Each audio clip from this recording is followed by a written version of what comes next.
Irmãos, graça e paz. Abram as tuas Bíblias em Gênesis capítulo 38. Gênesis 38, este será o texto da nossa meditação nesta noite. Conforme instruí os irmãos pela manhã, você deveria pelo menos ter lido esse texto umas 2 vezes. Como é um texto longo, eu irei lê-lo novamente, mas é bom que a gente vai fixando o texto na mente. Então preste bastante atenção na leitura, acompanhe a palavra do Senhor que diz o seguinte: Aconteceu por esse tempo que Judá se afastou de seus irmãos e se hospedou na casa de um adulamita chamado Hirá. Ali Judá viu a filha de um cananeu chamado Suá. Ela a tomou por mulher, ele a tomou por mulher e teve relações com ela. A mulher ficou grávida e deu à luz a um filho. E Judá lhe deu o nome de Ela ficou grávida outra vez e deu à luz a um filho, a quem ela deu o nome de Onã. Mais uma vez ela ficou grávida e deu à luz a outro filho, a quem chamou de Selá. Ela estava em Quezibe quando o teve. Judá tomou uma esposa para o seu primogênito. O nome dela era Tamar. No entanto, o primogênito de Judá, era mau aos olhos do Senhor. E por isso o Senhor fez com que ele morresse. Então Judá disse a Onã: Tenha relações com a mulher do teu irmão, cumpra a obrigação de um cunhado e dê uma descendência ao seu irmão. Mas Onã sabia que o filho não seria considerado seu. Por isso, todas as vezes que tinha relações com a mulher de seu irmão, deixava o sêmen cair na terra para não dar descendência a seu irmão. Isso, porém, que fazia, era mal aos olhos do Senhor, e por isso fez com que também este morresse. Então Judá disse a Tamar, sua nora: Continue viúva na casa de seu pai até que Selá, meu filho, cresça. Pois Judá pensava assim: é para que não morra também este como seus irmãos. Assim Tamar se foi, passando a morar na casa do pai dela. Algum tempo depois morreu a mulher de Judá, que era filha de Suá. Quando terminou o período de luto, Judá foi até onde estavam os tosquiadores de suas ovelhas, em Timná, ele e seu amigo Hirá, o adulamita.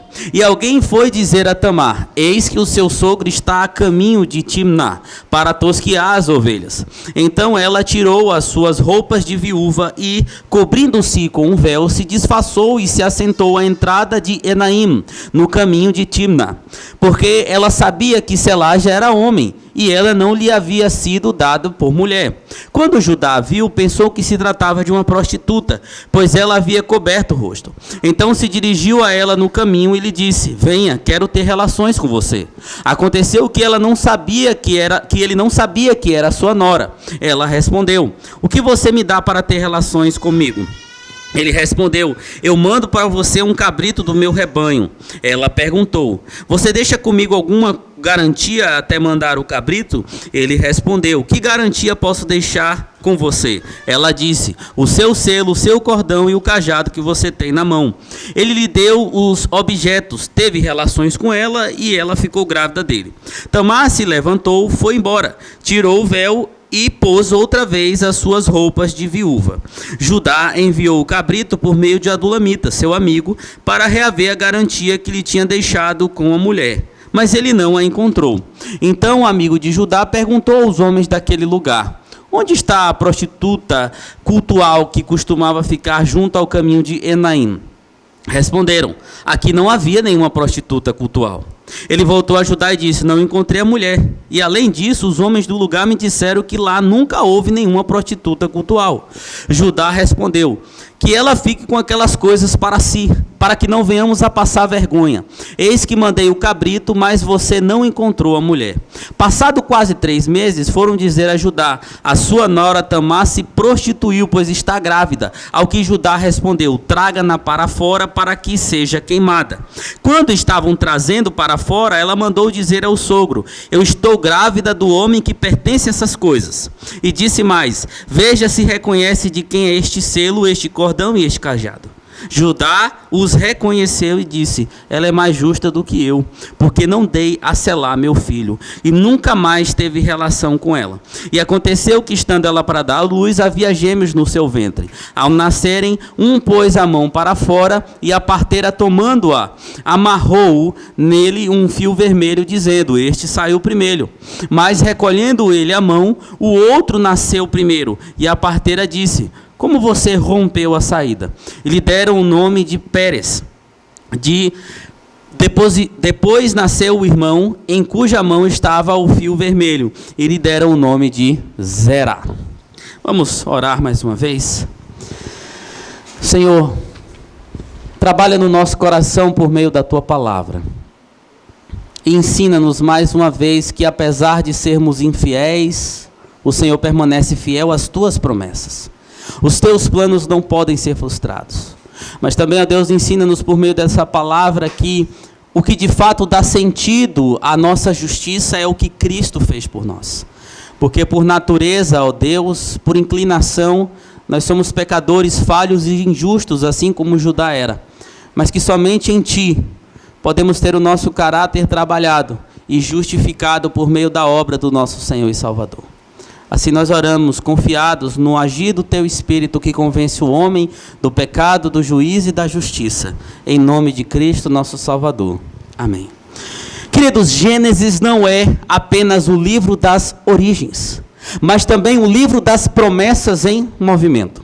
Ele mostra como Deus cria, chama, preserva e conduz o povo por meio do qual viria a redenção que ele tinha preparado.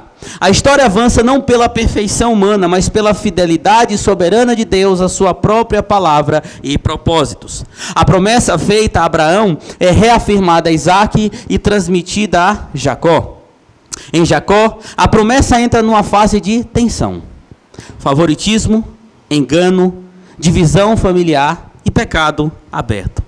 O foco se desloca também para os filhos, pois deles dependeria a continuidade da linhagem da aliança, da linhagem do povo de Deus. Mas assim como o pai, os filhos também eram pecadores imperfeitos.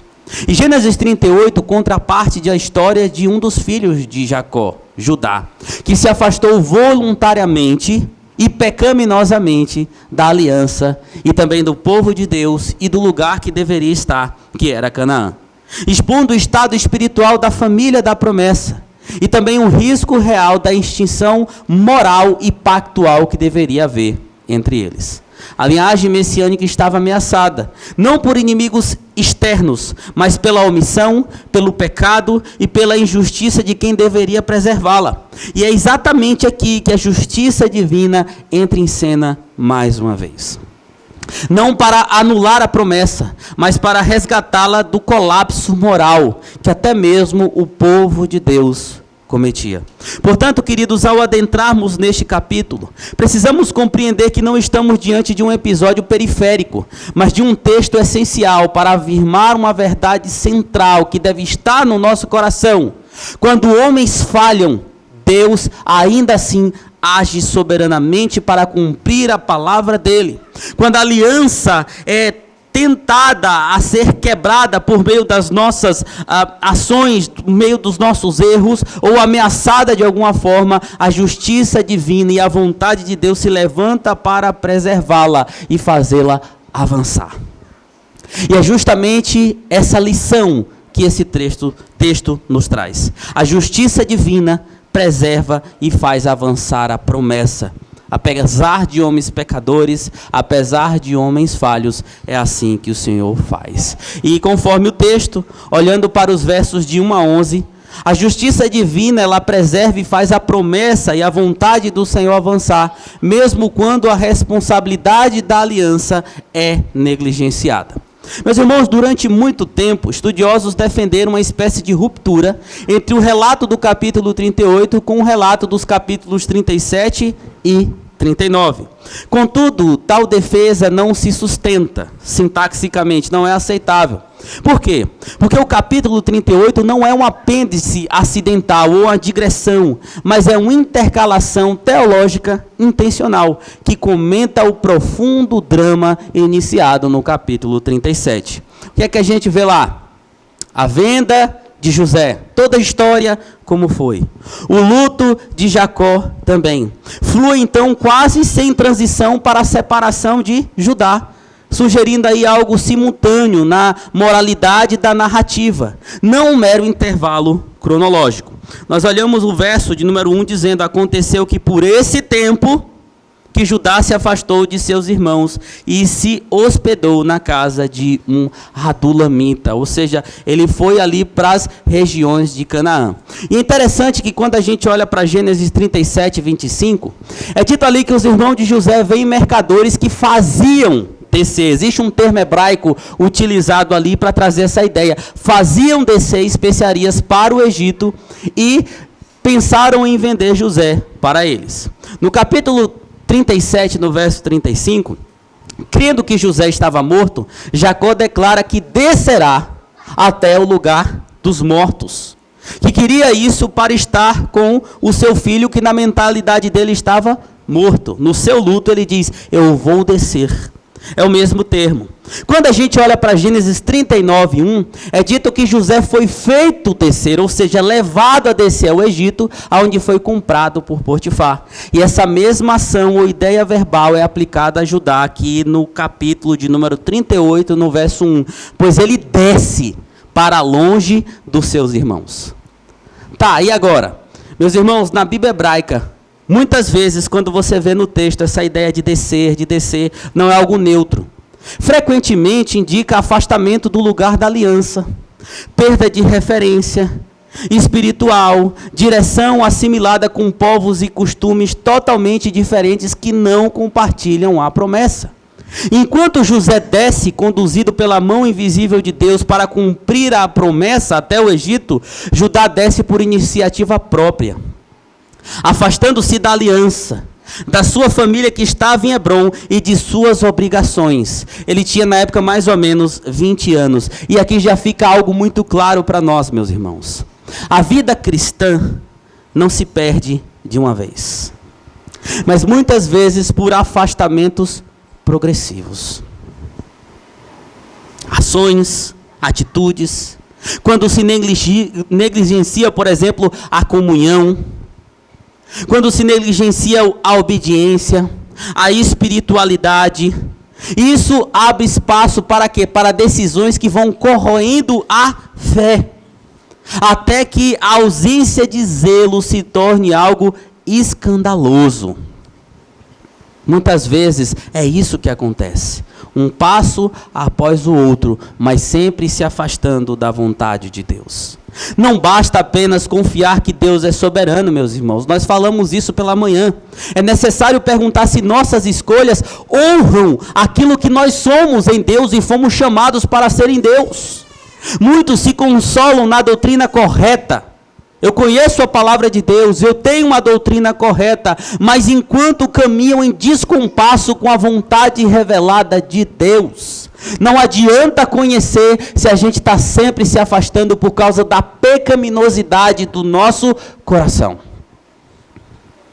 E assim aconteceu com os filhos de Jacó, mas também especialmente com Judá.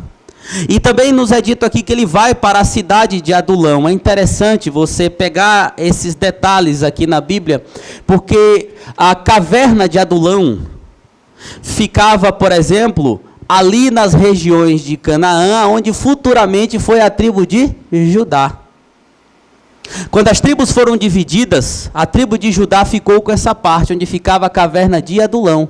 E foi na caverna de Adulão que Davi se escondeu para fugir de Saul e não ser morto. Olha que interessante, né? Mas nós temos ali a cidade de Adulão, onde habitavam os cananeus. E ele faz amizade com Hirá, que era pastor de ovelha, a mesma ocupação que Judá tinha, nós vamos ver mais à frente. E lá se casou com a filha de um homem chamado Sua, ou conforme está no hebraico, Shua. É como a chuva caindo, né? Shua. E ele teve 3 filhos, Onã e Shelá. E enquanto Jacó chorava por um filho aparentemente morto, no capítulo 37, Judá simplesmente constrói uma linhagem, um filho atrás do outro, mas marcada por morte real, silenciosa e injusta. Judá desobedece ao princípio da lei e se casa com uma mulher que não era do seu mesmo povo. O Senhor havia proibido na lei homens do seu povo se casar com mulheres cananeias, principalmente para que houvesse preservação dos princípios e ensinamento da lei, da adoração ao Senhor, da aliança. Tinha que ficar em família.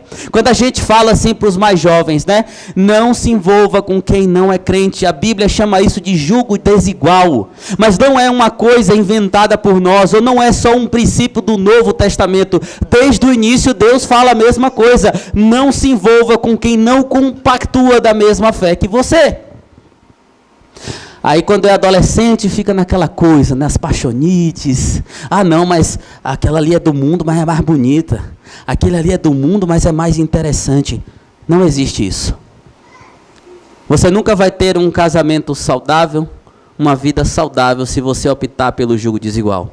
Mas acima de tudo, você vai ter a consciência que está desobedecendo ao único e verdadeiro Deus. E é a partir daqui que as coisas começam ainda mais a desandar na vida de Judá. Ele escolhe uma esposa para o seu primeiro filho, Er, a qual se chamava Tamar. E é dito que Er fazia o que era mal diante do Senhor. Não se sabe ao certo qual era o tipo de mal, mas no Antigo Testamento, quando aparece essa expressão, fazendo mal diante do Senhor, dos olhos do Senhor, sempre está associada a incredulidade, idolatria ou desobediência direta às ordens divinas. Assim, a gente não sabe o que de fato ele fez, mas o Senhor o teve como injusto e o matou. O texto é claro, Deus o matou. E Tamar ficou viúva. Cumprindo então a lei do levirato, que existia em outros povos também no antigo Oriente Próximo, Tamar foi dada como esposa ao segundo filho, Onã. A lei do levirato consiste no seguinte: quando o homem morria sem deixar filhos, seu irmão deveria se casar com a viúva, ou seja, era tipo a lei do cunhado. E o primeiro filho dessa união era contado entre o nome do falecido, para que o seu nome não fosse apagado da história de Israel. Assim a lei protegia a viúva, mantinha a herança em família e honrava a linhagem daquele que faleceu. Mas Onã, conforme relatado no texto, se negava a dar descendência ao seu irmão, deixando o sêmen cair na terra. Se o seu filho perguntar o que é, você se vira em casa para explicar. Tá? Porque o filho gerado não seria o próprio herdeiro de Onã, mas de Er, e receberia a porção dobrada da herança, e tomaria o lugar de Onã na descendência de Judá. Ele falou, eu vou fazer isso nada? Então ele pecava contra o Senhor, ele desobedecia a lei do levirato, e o que é que aconteceu? O Senhor o matou. A morte dos dois expõe que Judá está sob juízo de Deus. Judá está sob juízo pela desobediência, pelas mentiras passadas. Casou fora da descendência e seus filhos ímpios foram mortos. E diferente de Jacó, meus irmãos, lá no capítulo 37, que não dá para ver no texto em português, mas no texto hebraico tem uma beleza poética, ele está tipo interpretando o seu luto, dramatizando pelo sofrimento intenso da possível morte de José. Ele verbaliza publicamente, não há menção de tristeza e fortes emoções vindas de Judá. É como se fosse uma coisa normal os filhos dele terem morrido. A gente não sabe se teve alguma dor, mas o que a gente sabe é que até aqui também não tem arrependimento. E fica uma outra coisa clara para nós. Quando a dor não encontra arrependimento, ela não cura, apenas pesa. Você que é crente, você passa por sofrimentos. Mas às vezes o sofrimento na tua vida é só um peso. É só para reclamação. É só para sair falando por aí. É só para ficar numa autocomiseração o tempo todo. Mas muitas vezes nunca é utilizado para colocar o coração em reflexão e buscar a mudança do Senhor. O sofrimento em si mesmo não tem virtude santificadora. Ele pode amaciar o coração ou endurecê-lo ainda mais. Tudo depende de como a alma se coloca diante de Deus. Meus irmãos, a disciplina do Senhor é remédio, não é castigo cego. E a gente às vezes não entende isso. Mas o remédio recusado torna-se agravante da enfermidade. Onde não há quebrantamento, a dor não produz vida, apenas aprofunda a queda. O coração que se recusa a dobrar-se, transformar e buscar a correção divina é mais um passo para longe da luz, descendo não por necessidade, mas por resistência à verdade. Não há por parte de Judá nenhuma demonstração de arrependimento. O que é isso? Orgulho. E eu já digo para você também, o orgulho do nosso coração, a altivez do nosso coração, a dureza do nosso coração só traz destruição. Só traz afastamento de Deus. Tamar não era culpada, mas as ações do próprio Judá, sim. Então ele manda a viúva voltar para a casa de seu pai, lhe prometendo que daria o seu filho mais novo, Xelá, quando ele tivesse idade. Daria como esposa. Judá mentiu, porque temia que Xelá viesse a morrer como seus irmãos. É possível que Judá não soubesse os pecados dos seus filhos mortos, mas mesmo assim ele mente. Agora, queridos, nós vemos aqui o problema de Judá, claramente. Casamento cananeu, falha do levirato e abandono do seu dever. Ele deveria dar procedimento à linhagem de Jacó no meio do seu povo. E o texto estabelece um problema teológico. Quem deveria preservar a vida da aliança é justamente quem está colocando em perigo. Aquele que deveria ter responsabilidade é aquele que está colocando em perigo. E aí a gente sabe o seguinte: nós não somos patriarcas nem matriarcas, mas nós temos a responsabilidade da aliança de Deus. Nós temos a responsabilidade de sermos fiéis à aliança de Deus. Mas o que é que acontece muitas vezes? Nós abandonamos, meus irmãos, aquilo que nós devemos fazer. Com o nosso coração, com nossa mente, com as nossas ações. Nós somos infiéis ao nosso Deus da aliança. Nós somos infiéis à obediência a essa aliança. Nós não cuidamos daqueles que são dessa aliança. Infidelidade à aliança do Senhor. Por quê? Por causa da dureza do nosso coração. E nos tornamos homens e mulheres que negligenciam aquilo que deveriam fazer. Mesmo quando a responsabilidade da aliança é negligenciada, ainda assim Deus não abandona o seu propósito. Se dependesse de nós para manter a fidelidade da aliança, já tinha se desfeito há muito tempo. Mas mesmo que Deus providencie consertar aquilo que nós tentamos quebrar pelo nosso erro, Ele expõe, disciplina, confronta aqueles que deveriam ser instrumentos de vida, mas escolhe o caminho da descida. Vejam só, Deus disciplina e corrige todo aquele quanto ama. Ah, mas eu faço coisa errada e não sou disciplinado. Então veja se você de fato é um filho da aliança. Ah, mas eu sou disciplinado por Deus e eu não estou nem aí. Coração duro. Será de fato que você faz parte dessa aliança? Mas o chamado aqui é claro: volte ao lugar que deveria estar. Principalmente porque nós não tomamos como exemplo Judá, Abraão, Isaque, Jacó, Davi, Salomão e nenhum outro homem, mas porque nós temos como exemplo maior e como nosso sustentador Cristo. Porque Ele, como Senhor da aliança, não negligenciou em nenhum tempo o que deveria fazer. O Senhor foi fiel ao seu chamado e quando desceu à morte, ao Sheol, foi para resgatar as nossas almas de lá. E é Ele que traz a nós, por meio da sua palavra, por meio do seu espírito, do seu agir, a possibilidade de sermos obedientes a Ele. Porque não nos entrega as mazelas do nosso coração. Se assim fosse, estaríamos perdidos. Deus, Ele é justo. Ele cumpre as suas promessas, mesmo que haja negligência. E Cristo foi o centro do cumprimento desta verdade. Porque, apesar de nós, Cristo cumpriu a sua obra para que tivéssemos vida e vida em abundância. Mas nós vemos também que o Senhor, com a sua justiça divina, promove, protege e coloca para frente as promessas, mesmo quando o responsável se omite e se afasta. Os versos de 12 a 23 deixam claro isso. Aquele que enganou agora seria enganado. A narrativa diz que depois de um tempo Jacó ficou viúvo e consolado subiu a Timná, juntamente com seu amigo Hirá. Nós vemos aqui muito tempo de amizade. Os filhos de Judá já tinham crescido e a amizade do início continuava.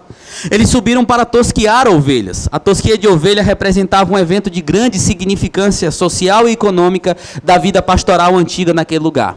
O processo sempre corria na primavera, poucas semanas antes dos nascimentos dos cordeiros mais novos, e era tipicamente um tempo de partilha e celebração.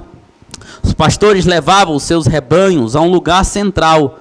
Ali tirava a lã, transformava em fio também para a confecção de roupas. Então existia ali um grande evento de tosquia, e Judá tinha um rebanho naquele lugar. Então ele tinha, por exemplo, a prática do pastoreio também, mas tinha um rebanho naquele lugar que ia ser tosquiado. Em um momento de festa, em um lugar comum, onde decisões tomadas sem temor do Senhor revelariam o coração de um homem distante. E serviria também, apesar disso, para os desígnios de Deus. E aqui nós temos outra coisa clara para nós, meus irmãos. Judá pensou que o tempo havia resolvido o seu erro. A viuvez, a rotina pastoral, a festa da tosquia lhes deram a falsa sensação de normalidade. E quantas vezes nós somos assim? Deixa que o tempo resolve aquilo que eu fiz de errado. Eu pequei contra um irmão. Deixa que o tempo resolve. É só ficar de cara feia, espera 1 ano, 2. De repente a gente se vê lá na igreja, um puxa o papo, o outro responde, então está tudo certo. Mas foram 2 anos em pecado. Eu cometi um erro lá atrás, eu não pedi perdão a quem eu feri, eu não reavi a coisa que eu tirei, mas deixa que o tempo resolve. Inimizades, porfias, invejas, dentre outras coisas que às vezes nós cometemos e deixamos para trás. Quando a Bíblia diz o seguinte: se você tem alguma coisa contra o seu irmão, vai lá e se alinhe com ele. Vai lá e resolva com ele. Mas tem uma outra coisa. Judá, ele antecede o erro que um dos seus descendentes mais conhecidos cometeria também. Davi adulterou com Batseba, matou Urias e passou praticamente 9 meses sem pedir perdão ao Senhor. Porque ele teve a mesma sensação errada. Deixa que o tempo resolve. Mas o Senhor foi lá e disse que ele estava em pecado e mereceria ser morto. Quais foram os pecados que você cometeu, que você está pensando que o tempo vai resolver? O que tem aí dentro do seu coração? O que está escondido? O momento se chama hoje, meu irmão e minha irmã. O pecado não envelhece, apenas amadurece no silêncio. Um abismo chama outro abismo. Aquilo que não é tratado pelo arrependimento será tratado pela providência divina, e a dor também.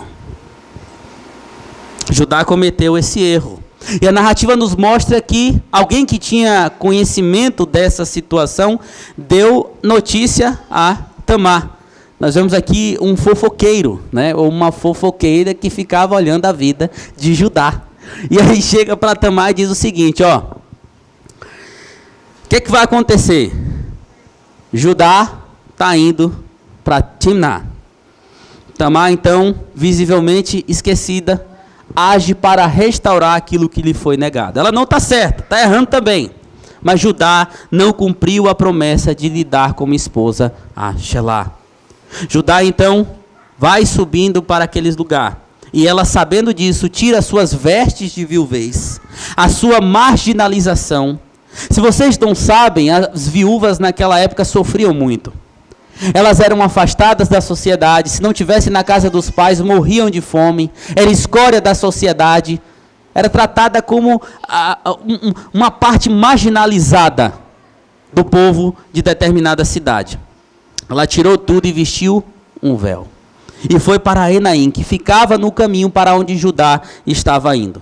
Judá a viu e pensou que ela era uma prostituta. O termo hebraico aqui é Joná. Você vai entender por que eu estou dizendo isso. E ele quis possuí-la. E nós temos aqui outra lição que Deus dá. O enganador é enganado. Você enganou seu pai, não foi? Agora você vai ser enganado também. Então ele se dirigindo, viu a moça e disse: eu quero ter relações com você. Mas ele não sabia que era sua nora. E ela respondeu: o que é que você me dá para ter relações comigo? Ele disse: eu vou mandar um cabrito para você. A paga seria um cabrito. Ela disse assim: você deixa comigo alguma garantia até mandar esse cabrito? E ele respondeu: que garantia você quer que eu deixe? O seu selo, o seu cordão e o cajado que você tem na mão. Ele deu os objetos e teve relação com ela e ela ficou grávida. Quando nós olhamos aqui, o cilindro, por exemplo, era um cilindro de bronze, com uma marca para assinar contratos, como assinava-se cartas antigas, né? Botava lá uma tinta e botava esse cilindro com a marca da pessoa, e ficava preso num cordão. E também um cajado que era símbolo de poder e nobreza para muitos, principalmente aqueles que tinham rebanho naquela época. Agora, queridos, é interessante que o verso 19 diz o seguinte, que ela se levantou, foi, tirou de si o véu e tornou as vestes da sua viuvez. Agora tem uma coisa interessante aqui. Moisés, ele usa os mesmos 4 verbos em sequência que usou em Gênesis 27, de 14 a 17. Quando Rebeca ajuda Jacó a fazer vestes de cabrito para enganar Isaac. Ou seja, é um prenúncio. O mesmo tipo de engano pecaminoso lá vai acontecer agora também. Está passando na descendência. O cabrito envolvido, as mesmas ações envolvidas. Ele está deixando claro que isso vai acontecer. O amigo de Judá então vai atrás dessa eventual prostituta para reaver o penhor e dar o cabrito. E ele sai perguntando por uma Kedeshá. Pastor, me explica melhor. Ele pergunta por uma prostituta cultual. Lá no início, Judá pensa que era uma prostituta comum, mas ele pensa que é uma prostituta cultual. Por quê? Porque naquelas celebrações entre os cananeus, havia a prática pagã de homens se unirem com fins culticos a prostitutas sagradas. Elas se prostituíam em adoração aos seus deuses. Então, pode ser que Judá tenha pensado dessa maneira, mudado de ideia de qual tipo de prostituta, a gente não sabe. Mas o que sabe é que a pergunta foi por uma prostituta cultual, e aqui nós vimos outra mazela. Porque se ele entendeu assim, ele fez uma prática com um Deus, ou de adoração a um Deus, que não era o Deus vivo e verdadeiro. E o agente do lugar responde que não havia nenhuma prostituta ali. Nenhum tipo, nem a normal, nem a cultica. E a forma de repetição do texto abre caminho para o ápice da história. Alguém, uma mulher ofendida, fez justiça com as próprias mãos. Judá disse: vamos deixar isso para lá, para que não sejamos envergonhados. Agora olha que interessante. Um homem, quando está longe de Deus, se preocupa mais com a autoimagem do que realmente com quem é. Ele estava preocupado de estar ali procurando uma prostituta e chamar a atenção para ele. Se foi enganado, ou se tinha participado do ato, ele só estava preocupado com isso. Quando o pecado deixa de causar vergonha, o coração já está endurecido. O perigo não é cair uma vez, mas achar normal cair. Ele mentiu para o pai, se afastou do povo, mentiu para sua nora e desejou se deitar com uma prostituta. E está se importando só com uma vergonha pessoal. E quantas vezes nós não somos assim também? Estamos com práticas erradas, com um coração distante de Deus, mas a gente se preocupa com o quê? O que é que vão me ver? O que é que vão ver em mim? Como que as pessoas vão me enxergar? A Bíblia chama isso de hipocrisia.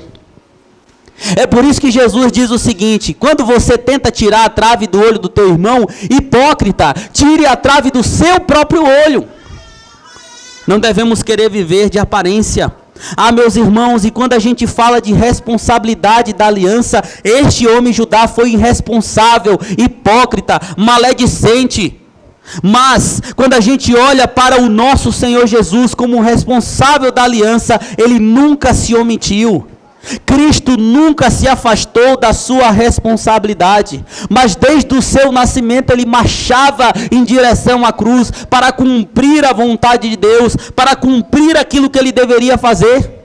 E sim, Jesus passou por um tipo de vergonha, mas com um caráter totalmente oposto à vergonha pecaminosa e egoísta de Judá.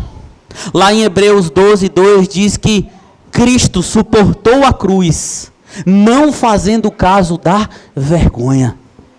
E foi-lhe dado o nome que estava acima de todo o nome. Ele foi para a cruz morrer em nosso lugar e ele suportou essa vergonha para que agora não haja mais vergonha sobre nós. Para que não haja mais condenação sobre nós. Cristo é o nosso tipo perfeito, irmãos, e é por isso que nós devemos continuar responsáveis e também não fazendo caso de vergonha pelo nome do Senhor, mas nunca querer virar ou viver de aparência. O texto se encerra para o final. A justiça divina, agora, que mantém a promessa, que faz perseverar a promessa, intervém, expõe o pecado e faz essa promessa avançar. Dos versos 24 a 30. Com o passar do tempo, quase 3 meses depois, algum fofoqueiro foi dizer a Judá também: a sua nora Tamar se prostituiu, pois está grávida. O que é que ele falou? Tragam-na para fora, para que seja queimada.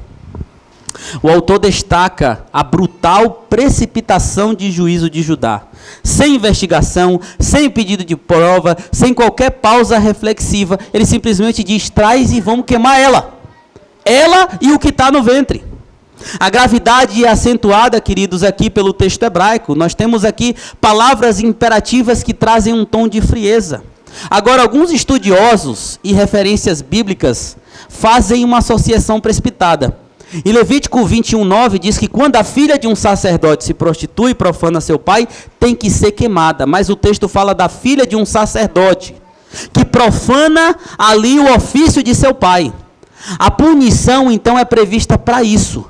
E se aplicaria, caso houvesse prostituição da parte de Tamar, simplesmente a apedrejamento, e não para ser queimada, conforme Levíticos 20:10 e Deuteronômio 22, de 22 a 24. A pena escolhida a queimar era reservada na lei apenas para crimes mais graves, mas ele, Judá, movido por um zelo moral seletivo, aplica uma punição extrema, além do que Deus tinha dito na sua palavra, deslocada de contexto. Em outras palavras, é legalismo sem aliança, severidade sem justiça e zelo sem verdade. E aqui uma outra lição silenciosa: o pecado frequentemente se alimenta de informações não examinadas. Como pastor, eu sei que muitos dos pecados que acontecem na igreja é por causa de fofoca.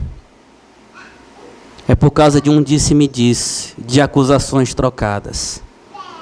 Infelizmente, esse tipo de coisa acontece. Aí o que a gente faz? A gente dá aquele salto. E agora vem para fora a falsa moralidade. Onde a gente sempre critica o outro sem chamá-lo para conversar. Onde a gente acha que é a base para toda a moral que o outro tem que ter. Mas já estamos pecando também, porque nem coragem de ir lá falar a verdade a gente tem. E quando estavam levando ela para ser queimada, ela manda dizer ao seu sogro: eu estou grávida desse homem aqui, ó, que pertence a essas coisas, selo, cordão e cajado. Mandou dizer a ele: reconheça de quem são essas coisas. E aqui nós temos outro paralelo claro. Em Gênesis 37:32, os irmãos mostram a túnica ensanguentada a Jacó e disse: reconhece, por favor. E aqui, o texto em Gênesis 38:25 tem a mesma expressão, onde Tamar diz a Judá: reconhece, por favor. Judá, mais uma vez, prova do próprio veneno. Ele enganou seu pai e agora está sendo desmascarado. O pecado está olhando para ele como um espelho. E essa narrativa é santa e pedagógica. Ele reconhece o seu pecado. E aqui nós temos o clímax do texto, onde ele diz: ela é mais justa do que eu. Ela é mais justa do que eu. Ela sim veio para requerir aquilo que lhe era de direito. É interessante quando ele usa aqui essa ideia de justiça. Nós temos um termo legal, algo que preferia ser, trago à tona a verdade por meio de provas, e ela traz uma prova convincente. A justiça não absolve o pecado, mas restaura a ordem. A justiça da aliança, ainda que inesperada em seus agentes, é também o meio pelo qual Deus preserva a sua promessa. O homem injusto é freado pela justiça de uma mulher. Aí vem o nascimento. Pérez, então, ou Perez, sela a intervenção divina, da vergonha, desse problema todo, desse bando de mentira, de prostituição, vem a linhagem messiânica. E agora? Como que a gente explica isso para quem não conhece como Deus age? Judá não teve nenhuma mais relação com ela. Ela deu à luz a gêmeos. E é interessante aqui porque Judá é uma figura importante. Simeão, Levi e Rúben foram desqualificados da primogenitura porque eram violentos e imorais. Mas na sequência vinha Judá e Deus escolheu esse homem miserável para isso. Um pecador miserável. E aí ele tem gêmeos. E olha que coisa maravilhosa também. Gênesis 38 vai ecoar um padrão bíblico de irmãos que disputam a primogenitura, como Jacó e Esaú. Zerá surgiu, rompeu e irrompeu. Esse é o significado do nome Zerá. Para ser o primogênito, ele estendeu a mão e recebeu um fio carmesim. O nome Esaú significa vermelho ou carmesim. Zerá recebe uma cordinha no seu pulso. Mas quando parece que ele vai ser o primeiro, Pérez irrompe. Pérez significa brecha. E ele nasce antes, dando sentido a seu nome. Assim, a promessa avança, conforme a soberania de Deus. O segundo vai se tornar o primeiro. E aqui nós vemos esse padrão. Pérez se torna um ancestral dos reis de Judá, mostrando que o Senhor conduz a linhagem por meio da redenção e caminhos inesperados. Quem foi Pérez? Ancestral de Jessé, pai de Davi, de onde vem a linhagem de Cristo Jesus. Mateus 1:3 diz: Judá gerou Perez e Zerá, cuja mãe foi Tamar. Perez gerou Esrom, Esrom gerou Arão, e assim vai até chegar em Cristo. Cristo Jesus. E veja, é uma mulher, mais uma mulher, de caráter duvidoso, que entra na linhagem de Jesus. Aquilo que o mundo da época olhava como marginalizado, entra na genealogia de Jesus. Tamar, a Raabe e depois Batseba são descendentes de Jesus. E reafirma assim a promessa dada por Deus a Jacó e a sua família, apesar da dureza de coração. Mas observe outra coisa, toda a história revela sim essas mazelas, mas introduz um tema de arrependimento. Esse homem que diz assim, ela é mais justa do que eu, vai lá em Gênesis 41:22 dizer o seguinte: nós erramos contra o nosso irmão José, nós falhamos contra ele. Judá, duro, insensível, também é aquele que vai se tornar intercessor lá em Gênesis 44 do seu irmão Benjamim. Ele não apenas admite o erro, ele passa a ter ações diferentes. O homem que antes explorava pessoas passa a se oferecer a elas. E meus irmãos, vem aqui, o arrependimento bíblico não é só tristeza pelo passado, mas substituição dos afetos. O eu deixa de ser o centro e passa para aquilo que importa. E é essa mensagem que esse texto nos traz. Deus trabalha no nosso caráter e vai nos modificando, e isso tem que dar frutos. Foi assim que aconteceu na vida de Judá. Deus não depende da fidelidade perfeita do homem para cumprir a sua promessa. E Ele age mesmo com desvios para conduzir o seu plano sem jamais aprovar o pecado e as ações pecaminosas. Mas para isso, queridos, foi necessário haver e somente Ele, que trouxesse plena fidelidade. Por que Deus nos justifica se nós somos infiéis? O que a gente leu em Romanos? Nós somos justificados porque um justo morreu em nosso lugar. Nós somos justificados porque Jesus deu a vida para nos libertar e nos salvar. Nós somos justificados porque somente através dele isso é possível e ele imputa a nós essa justificação. E aí você agora passa a entender que mesmo sendo um miserável, pecador, egoísta, que só pensa em você às vezes, que não pensa na igreja do Senhor, que só está voltado para os seus planos, ainda assim é amado pelo Senhor. Mas não é porque Ele está legitimando os seus erros, não, mas é porque Ele te justificou. E aí o que é que Ele vai fazer? Ele vai quebrando você, Ele vai machadando você, Ele vai transformando você, até que Ele veja a imagem dEle refletida em você. É assim que o Senhor faz. É por isso que não depende de mim nem de você. Depende dEle.